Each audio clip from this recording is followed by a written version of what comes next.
Greetings everyone and welcome to my YouTube channel.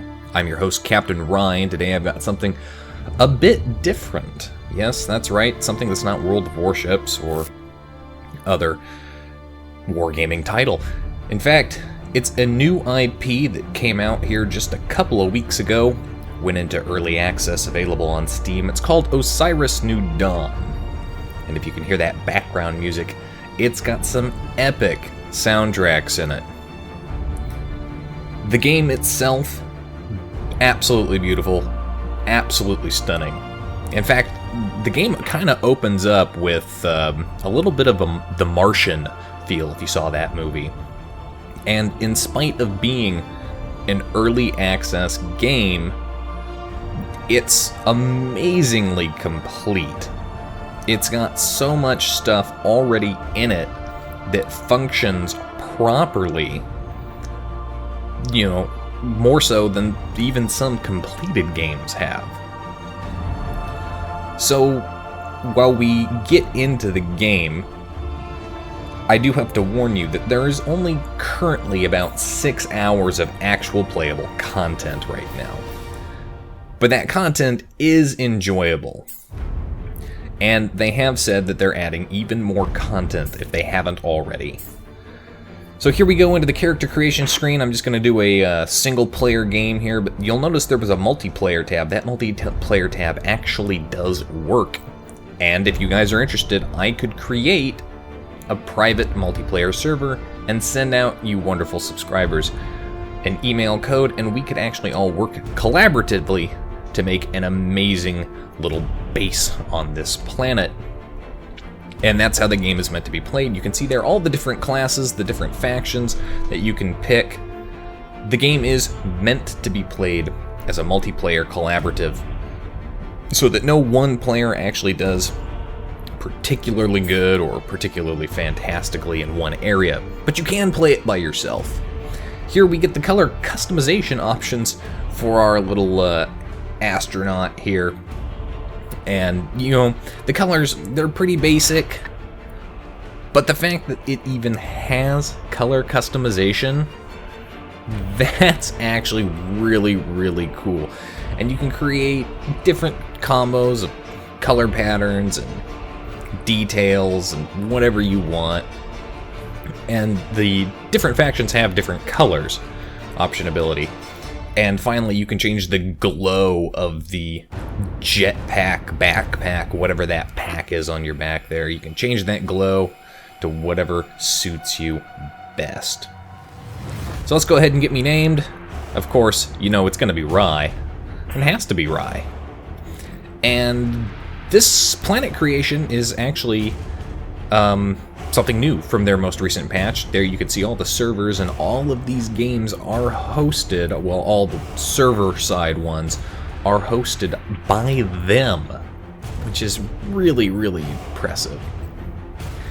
And you can see the different modifiers down here. You can slide that down. Now I'm going to slide that aliens down, way down, and as we get into the game, you're going to understand why that is at some point. I'm going to increase the XP modifiers, get those up there. Like I said, there's only 6 hours worth of content in the game right now. So we definitely maybe want to get going a little bit quicker. You can see the control scheme up there on the keyboard. It's really awesome that they put that up there, and they have introduced a feature to rebind those keys. So if that particular control setup doesn't work for you, I know that a lot of people complained the F action key felt awkward, and they wanted it to be the E action key, which is the action key for a lot of other RPGs and MMOs, especially things like Skyrim. If you're familiar with that game, E was the action key. You pressed E for everything. But there's a lot in the game as far as what the content that is here is available. Everything from the ability to actually make your own meals to eventually the ability to, shower as a possibility. Expand your base, have multiple people in it and using it, create vehicles, including mechs. Oh, man. Going back to what I was saying earlier, they have announced that they are adding in, or they just added in, I'm not sure yet, but they were adding in a whole nother planet for you to visit.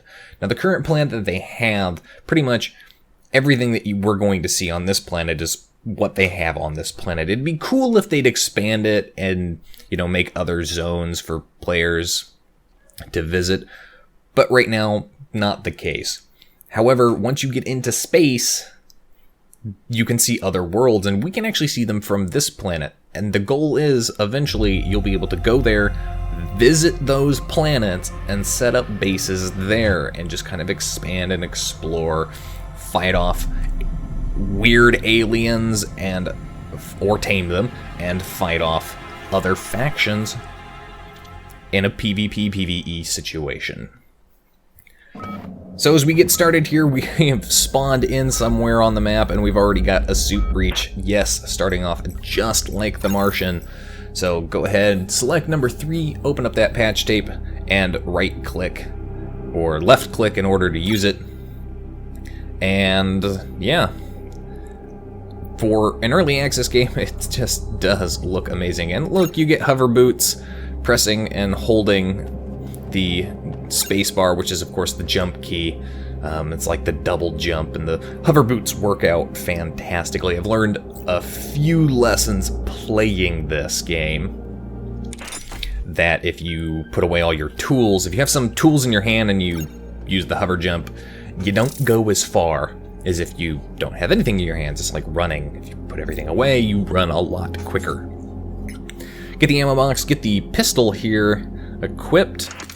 And I always keep that pistol equipped in either the number 3 or the number 2 slot, just because it's an absolute necessity. There are aliens, even with a low alien count, there are aliens out there, and they will aggressively attack you, even if you don't intend to.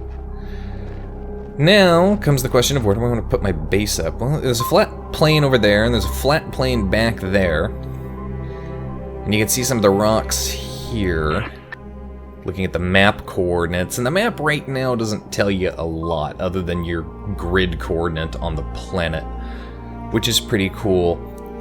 And it appears that you spawn in a different location every time. Well, every time you start a new game anyway. Yeah, I'm thinking I want to put my little inflatable dome here, which is like the first thing that you can put up. It's got a bed, you can recover some health, and you can save the game there. I think I want to put it here. And I want to put it here because there's some plutonium there, and plutonium is going to be useful for creating the forge, which we are going to need to build all of the other things. I do apologize for the delay here in selecting some of these menus. For whatever reason, the game has decided that new menus need time to load, but once they've loaded, I don't have to worry about them. So there you can see all the structures we can build. Place it down here, rotate it, get it down there. Yeah, that looks good to me. Get that build action key pressed and going up. This game is weird that you actually have to hold the action key after you select that you want to do it. And if you stop halfway through, the construction will be complete but damaged, so you'll have to take out your multi-tool and actually repair it. So now, I've got myself a nice flat area with which to build my base. And it looks like I've got some plutonium over here, which is good. That's going to come in handy for the forge. And it wants me to collect the materials to build an inventory. Again, having played this, I know what materials I'm looking for, and I'm looking for iron and aluminum, and unfortunately, I've just realized that my base is at the literal ass edge of the available terrain that has anything. You saw back over there that just kind of a vacant sand sea. There is nothing in the vacant sand sea. It goes on for eternity. absolute eternity. Some players have tried to fly across it, but that didn't work so well. Even with the fastest vehicle in the game, it's still having a problem. So we've got vent geysers there, some chlorine. Chlorine doesn't really have a purpose right now in the game, though it might come in handy later. There's some titanium. I'll need some of that. Well, that's good. Lots of titanium over here. So, you might be wondering why I'm using the hoverboot jump option instead of holding shift to sprint, and the answer is holding shift to sprint uses up your suit's oxygen. And if your oxygen levels drop to 0 and you're too far away from base, you're going to have a bad time. And by bad time, I mean you're going to die, you're going to suffocate before you can get back there. You can't do anything, you can't use your hover boots, you can't even fight off enemies. It's terrible. Absolutely terrible. So now I'm down here and I'm looking at the situation around me. I kind of wish I had built that inflatable dome down here on this plateau, because it looks like there's going to be more, well, potentially more materials and minerals down here. Oh, and there you can see one of those aliens. That's a young crab monster. Supposedly you can tame some of these aliens. There are some that are less aggressive, and there are some that are more aggressive. And then there are some that we will see that you cannot kill. And in fact will always pop out and try and kill you every single time you enter one of their lairs. Off in the distance there, you saw kind of what looked like a rock that was actually another alien that I don't want to deal with, because it's hard to kill. And it'll follow you for, like, eternity. I don't think there's any way to avoid that. Okay, well, so let's see. Let's go back the other way here. Haven't had any luck so far finding iron or aluminum, which is unfortunate. There is a very steep crater, very steep ridge. Don't necessarily want to wander in there yet. Not sure how steep that is. Not sure if I'm gonna run into something nasty. Oh, here's some aluminum. Yeah, okay. Well, I need aluminum, so that's good. Pull out my chisel. Just start whacking away at it. Oh, I do love the this chisel action. It's pretty good animation here. You might be wondering why I'm playing in first person. I don't know. It just, the animations look better. The whole game just kind of feels like it's a first person adventure. When I play Skyrim, I play almost exclusively in third person, unless I'm going in to, like, hunt something with my bow. But, yeah, no, this game just, you know, it seems more interesting in the first-person view. So, I'm gonna keep my first-person view up as much as possible. Gather up some more aluminum, and here you can see I'm using the hover boots and with my chisel out, and I don't go as far or as fast as if I put it away. And there's some iron. Alright, fantastic. Yeah, looking at the situation, I should have set up my inflatable dome on the plateau that's just up this hill, because there's some great iron and some aluminum, and these are two of the most used resources for all of the building projects that we're going to have. So, yeah. Yeah, I think I'm just going to keep my inflatable dome where it is, and then I'm going to start setting up my base up on that ridge there. So let's move up there. Let's take all our materials and head on up. Yeah, this looks like a pretty nice spot. Nice and flat. You don't have to have a perfectly flat area for your base, but it helps. It helps greatly. So let's get a nice big old storage container right there. Yeah, it looks good. Again, press hold to build. And there's limited storage space in the repositories there, so I'm going to build a second one. there's a lot of minerals and materials that you end up needing. So, you know, having more than one is going to be good. And then if I set my little personal assist droid that we'll see a bit more of him up there. If I set him to mine, he's just going to start filling that up like nobody's business.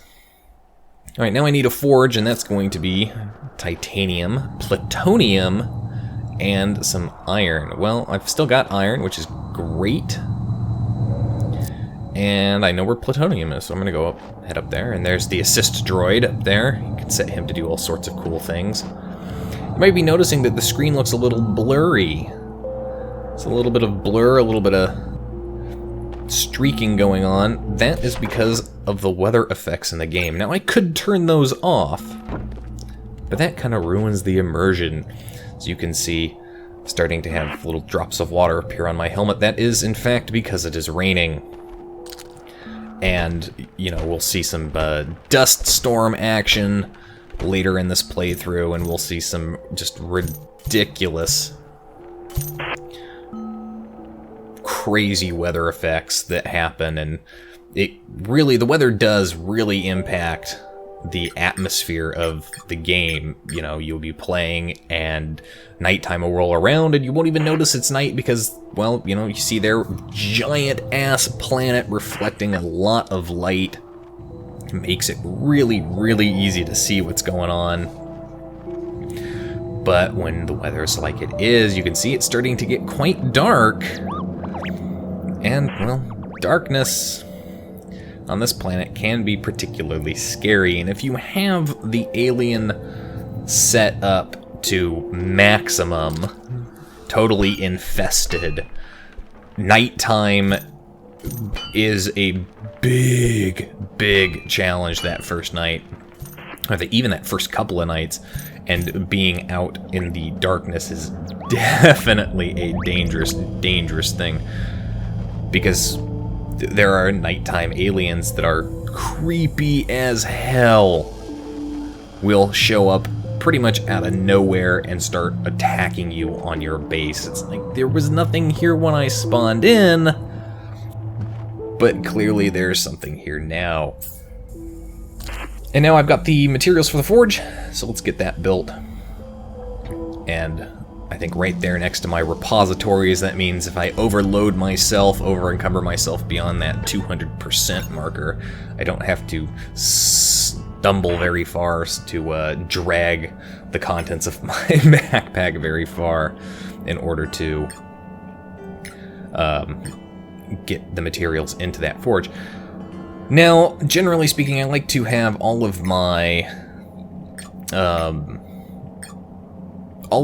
steel making stuff in one spot, and all of my non-steel making stuff in another repository, and then have all my completed stuff in another repository, so that it's nice and simple. I've got my raw resources to make steel, I've got my raw resources for other things like titanium, for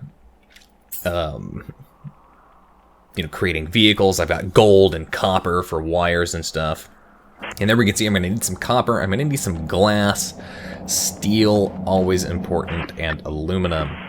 So if we open up the repository, or if we open up the forge here, what do I need to make steel? I need iron, aluminum, and magnesium. Glass is the easiest one to make. I just need sand, but I first have to make a steel plate so I can make a shovel, so I can get sand. So I'm gonna have to do that anyway. Making sure that the droid didn't end up with some kind of item in its inventory, because that inventory is a little bit bugged. You can put inventory in there, but sometimes it'll just randomly disappear. Now, I don't know how far down. Oh, okay, there's copper. Well, that's good. But I know that crab thing is down here around. Yeah. The crab thing is down here, and I don't necessarily want to be dealing with it that much.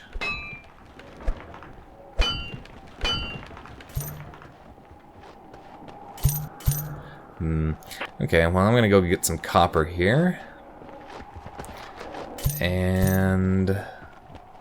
yeah, I think it's time to put away the tool and get the fuck out of here. I definitely don't want to be dealing with that crab guy. Yeah, I've got the pistol, and the pistol is infinite ammo, but it's a slow reload, and it doesn't do a lot of damage.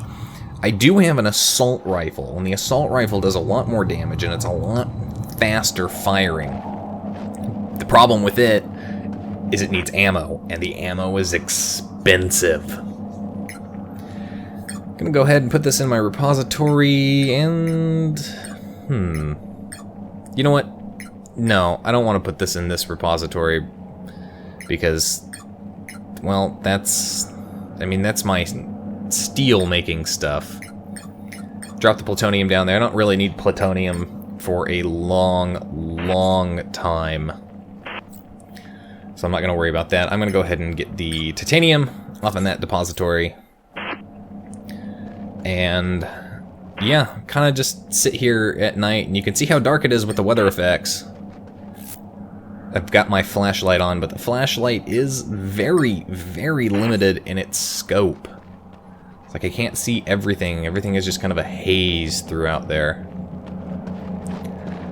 So I think I'll head down, I'll get some more aluminum, I'll get some more iron, because I definitely need that. I think I'll get my droid to follow me and make him do something useful. I'll have him mine iron for me, and this is the other reason for setting up all the repository close to this iron and aluminum, because I can actually set him to mine it for me, and then I can go off and I can look for the other material I need, which is magnesium. And I've learned something. Magnesium only generally appears in a couple of locations. Specifically, it tends to appear in large craters. And the magnesium in large craters is guarded. And it's guarded by something angry and mean. It's called a crater worm. They are big, and they will kill you. I don't know if you completely remove alien life from the game if those crater worms go away. I haven't tried it yet, but I think that would be interesting to find out. So, searching for magnesium. This is something that I'm going to need, but I am going to need more copper. So I'm going to go ahead and I'm going to try and get some of this. Now, I don't know where that crab monster went. Get some of my copper here. Let's see. Where is that crab monster? There's more copper down there. And there's the crab monster. And oh shit. Okay, yeah, he's seen me. He's gonna come after me now. First task, run away. First task is to run away. Maybe he'll stop following me. Of course, you can hear that combat music in the background, and that is... oh, shit! No, he apparently is following me. All sorts of angry levels of that. No, leave me alone, you bastard. Get some! Get some! Yeah, get some. The aiming on this pistol is a little difficult when you're trying to... oh, shit! Oh, ow. Ow, okay, well, I just took some damage there. That's a bit of a problem. Come on, get some... oh, there we go, critical hit. Nailed him. Oh, hey, look, gold. Well, that works out. Need gold. Gold is a rare material to find. Though, I say that, but I have in other playthroughs found full fields and then just gold everywhere. The resources do respawn in this game, so I will remember that there's gold over here and just come back every couple of hours, and the resources will respawn. So now that that crab monster's dead, I have complete and total free reign for at least a few hours, about the same length of time as the resources respawn in, to go ahead and collect various materials to my heart's content. Don't want to leave just that little bit there. Okay. Grab that, head that back to base. Didn't see any magnesium down here, though. And all of the different ores can be pretty well identified by their coloration. Iron has got the rusty color, aluminum is very, well, it's aluminum colored, it looks like a metallic object. Titanium, dark metallic. Magnesium has a purple coloration to it. Plutonium is bright green. Lithium is a blue-green, and we'll see some lithium later on in this playthrough. So go ahead and get all that in there. Store that out, and you do want to store it out as often as possible, otherwise you're going to end up pretty heavily over-encumbered before you actually get any of your crafting done. And even then, later on in the game, you're going to get bill items for builds that, it's like, oh, you need 20 of this, and 20 of this, and 20 of this, and 20 of this, and you end up very, very much so weighed down. So having a repository near where you want to go is definitely important. So I'm going to head down here, see what I can find. The grass area that you see, this blue grass here, you do have to be careful going through there. There are little teeny aliens that live in here. They're called parasites, and they will attack you too. So, let's see, I've got a big crater lip here. I know that the crater worms like to live in big... See there, I just spotted a parasite, but I couldn't actually see it, so I'm going to stay in the non-grassy areas. There's a monster, another alien monster down there, another crab thing down there, so... yeah. I think I'll head back the other way. Didn't see magnesium. Anyway, that's it for today's video. I'm going to put a cut in here, and you can join me next time for more Let's Play Osiris New Dawn. If you like the video, hit that like button, hit the subscribe button, leave a comment down below. Check out my other play games, such as World of Warships and Armored Warfare, and other little bits here and there. If you'd like, click the like button. Follow me on Facebook for semi-regular news and channel updates. Help support me by visiting my Patreon. And you can find the links for both of those in the description down below. And as always, I'll see you next time. This is Captain Rye, signing off.